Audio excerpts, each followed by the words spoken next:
राजा दशरथ का श्री राम को सभा में बुलाना।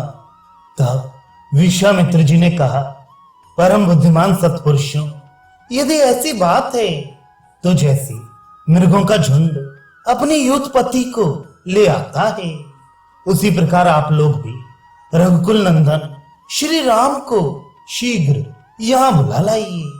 श्री रामचंद्र जी को यह मोह ना तो किसी आपत्ति से हुआ है और ना आसक्ति से ही।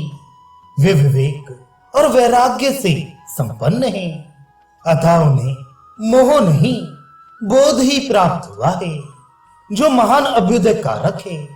इस विचार मूलक मोह का युक्ति द्वारा निवारण कर देने पर रघुकुल नंदन श्री राम हम लोगों की ही भांति परम पद में प्रतिष्ठित हो जाएंगे। हमारे उपदेश से वास्तविक बोध का उदय हो जाने पर श्री रामचंद्र जी अमृत पिए हुए पुरुष की भांति सत्यता अर्थात त्रिकाला बाधिता, ब्रह्म रूपता, मुदिता अर्थात परमानंद स्वरूपता, प्रज्ञा अर्थात अपरिच्छिन्न ज्ञान रूपता को प्राप्त होकर विश्रांति सुख से संपन्न, संताप शून्य, शरीर से हृष्ट पुष्ट और उत्तम कांति से युक्त हो जाएंगे।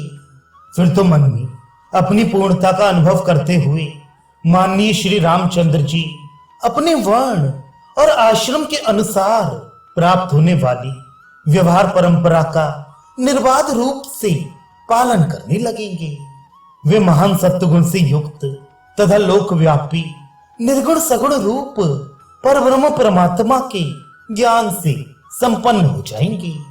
उन्हें सुख दुख की दशाएं प्राप्त नहीं होंगी। वे मिट्टी के ढेले, पत्थर और स्वर्ण में कोई अंतर नहीं देखेंगे। इन सबको समान समझने लगेंगे।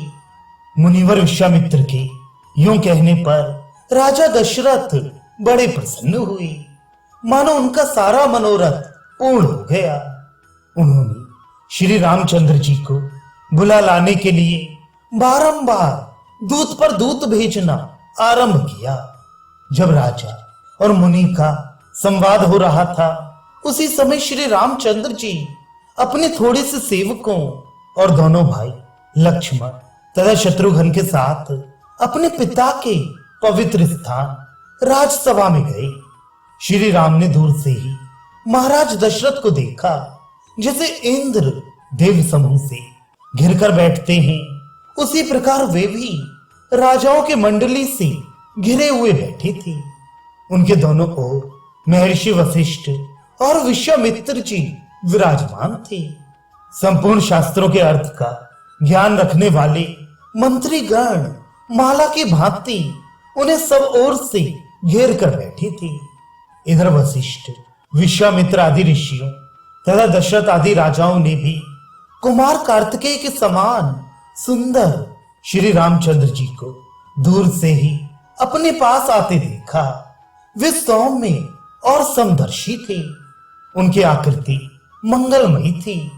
उनका हृदय विनीत भाव से युक्त और उदार था। शरीर कांतिमान और शांत दिखाई देता था तथा वे परम पुरुषार्थ के भाजन परमार्थ स्वरूप थे। पवित्र गुण वाले पुरुषों के आश्रय थे।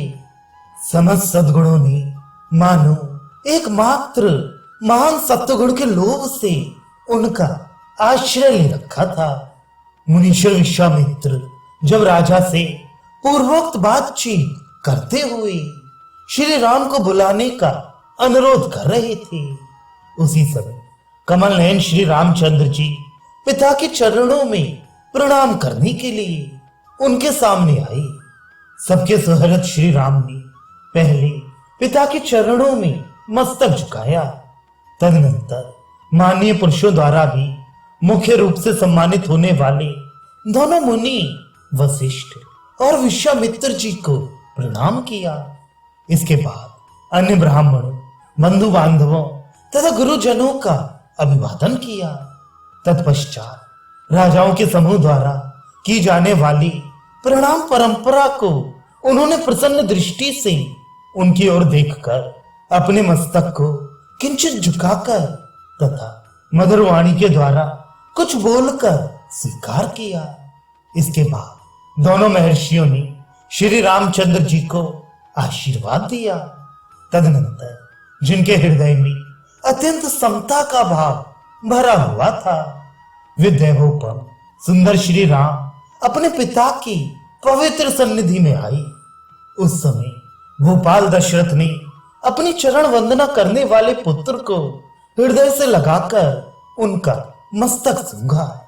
इसी तरह शत्रु वीरों का संहार करने वाले राजा दशरथ ने घनीभूत स्नेह से युक्त हो लक्ष्मण और शत्रुघ्न को भी हृदय से लगाया और उनके मस्तक सूंघे।